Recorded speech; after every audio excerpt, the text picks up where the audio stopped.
Welcome मित्रांनो, स्वागत आहे तुमचं लावणी क्वीन या चॅनलमध्ये. मित्रांनो, एक साधा सैनिक परंतु मनात जळणारी ज्वाला, पण इतिहास बदलणारी ती ठिणगी होती. एक बलिदान ज्याने गुलामीच्या साखळ्या हादरवल्या. आज आपण जाणून घेणार आहोत मंगल पांडे या वीराची, क्रांतिकारकाची, त्यांचं देशावरचं प्रेम, या प्रेमाची कहाणी. 1857ची उठावाची ठिणगी. 1857 पूर्वीचा भारत एकेकाळी सोन्याचा पक्षी असलेला देश, पण आता इंग्रजांच्या ताब्यात. ब्रिटिश ईस्ट इंडिया कंपनी या कंपनीने व्यापाराच्या नावाखाली भारतावर सत्ता गाजवायला सुरुवात केली होती. भारतीय राजांना फसवून राज्य काबीज करणे, शेतकऱ्यांवर अन्यायकारक कर लावणे, भारतीय सैनिकांवर भेदभाव करणे.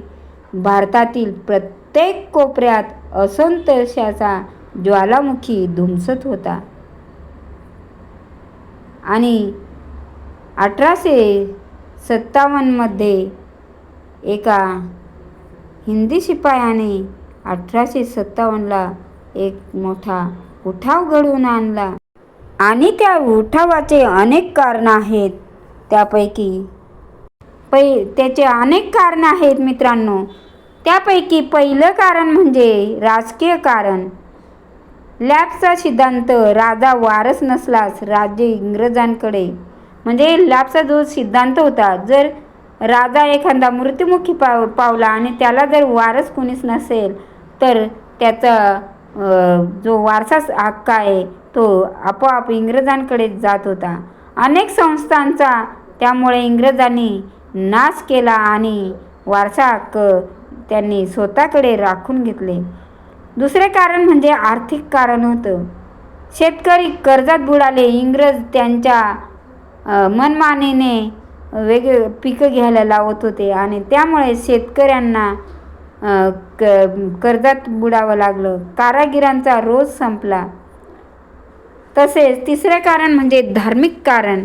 इंग्रज भारतीयांच्या धर्मात हस्तक्षेप करत होते. लोकांमध्ये भीती, धर्म नष्ट होईल, त्यामुळे लोक एकदम घाबरून गेले होते. कारण म्हणजे सैनिकांवरील जो अन्याय होता तो वाढत होता. सैनिकांना कमी वेतन दिले जात होतं, पदोन्नती दिली जात नव्हती आणि सैनिकांना अपमानकारक वागणूक दिली जात होती. पण या सर्व असंतोषाला एक ठिणगी हवी होती. 1857 मध्ये नवीन रायफल आली, एनफिल्ड रिफिल. या रायफलच्या कारतुशांवर गायी आणि डुकराच्या चरबीचा वापर केला जात होता. हिंदू सैनिकांसाठी गाय पवित्र, मुस्लिम सैनिकांसाठी डुक्कर अपवित्र. कारतुश दातांनी फाडावी लागत होती. फाडली नाही तर सैनिकांना त्रास मिळत होता. धर्माचा अपमान, आत्म्याचा अपमान. सैनिकांच्या मनात संतापाची आग पेटली. आणि मंगल पांडे क्रांतीचा पहिला वीर ठरला. मंगल पांडे एक साधा सैनिक होता, पण असामान्य धैर्य. त्यांचा जन्म 19 जुलै 1827 मध्ये झालेला आहे आणि 34वा बंगाल नेटिव्ह इन्फंट्री म्हणून सैन्य म्हणून काम केलेलं आहे त्यांनी. 29 मार्च 1857 तो ऐतिहासिक दिवस मित्रांनो. बराकपूर छावणीमध्ये मंगल पांडे संतापाने पेटले होते. आता सहन होणार नाही. त्यांनी इंग्रज अधिकाऱ्यांवर गोळी झाडली. क्रांतीची पहिली ठिणगी पेटली. त्यांनी इतर सैनिकांना आव्हान केले, उठा, स्वातंत्र्यासाठी लढा. मंगल पांडे यांना इंग्रज अधिकाऱ्यांनी अटक केली. इंग्रजांनी त्यांना या कारणास्तव फाशीची शिक्षा सुनावली आणि ती शिक्षा होती 8 एप्रिल 1857. शांत, भावनिक. फाशीच्या तख्तावर उभा असलेला तो वीर एकदम शांत होता, पण चेहऱ्यावर भीती नव्हती, फक्त अभिमान. माझा मृत्यू नाही, आज स्वातंत्र्याचा जन्म आहे. आणि त्यांनी हसत हसत स्वतःचं बलिदान दिले, फासावर चढले. मंगल पांडे यांच्या बलिदानानंतर उठावाची आग संपूर्ण भारतामध्ये पसरली.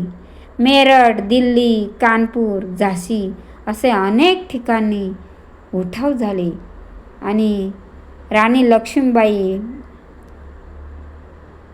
बहादूर शाह जाफर, नानासाहेब पेशवे, संपूर्ण देश इंग्रजांविरुद्ध उभा राहिला. उठाव अपयशी जरी झाला पण आत्मा मात्र जिंकला होता. ईस्ट इंडिया कंपनीची सत्ता संपुष्टात आलेली होती. भारत थेट ब्रिटिश सरकारच्या ताब्यात गेला. पण स्वातंत्र्याची बीजं रुजली होती हे मात्र खरं आहे. मित्रांनो,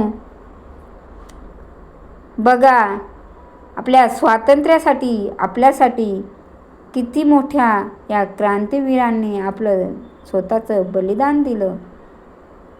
मंगल पांडे, एक सैनिक, एक गोळी, एक बलिदान आणि एका राष्ट्राचा जागृत आत्मा म्हणजेच मंगल पांडे.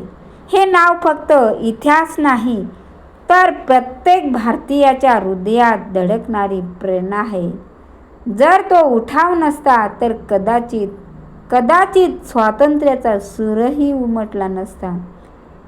म्हणून जय हिंद, जय भारत. मित्रांनो, तुम्हाला कसा वाटला मंगल पांडे यांच्या कार्याचा व्हिडिओ मला कमेंट करून जरूर कळवा आणि लाईक करा, सबस्क्राईब करा. पुन्हा भेटू पुढच्या व्हिडिओमध्ये. तोपर्यंत बाय बाय. एक सैनिक, एक बलिदान आणि एका राष्ट्राचा जागृत आत्मा, तो म्हणजेच मंगल पांडे. हे नाव फक्त इतिहास नाही मित्रांनो, तर तो प्रत्येक भारतीयाच्या हृदयात धडधडणारी एक मोठी क्रांतीची ज्वाला आहे, क्रांतीची प्रेरणा आहे. जर तो समजा 1857चा राष्ट्रीय उठाव घडून आणला नसता, कदाचित स्वातंत्र्याचा सूरही आज उमटलेला नसता, पण पारतंत्र्यातच राहिलो असतो. अशी होती ही मंगल पांडे यांची देश प्रेमाची कहाणी. मित्रांनो, कसा वाटला तुम्हाला मंगल पांडे या क्रांतिवीराची कहाणी? तर कमेंट करून जरूर कळवा आणि माझ्या चॅनलला लाईक करा, सबस्क्राईब करा. पुन्हा भेटू पुढच्या व्हिडिओमध्ये. तोपर्यंत बाय बाय.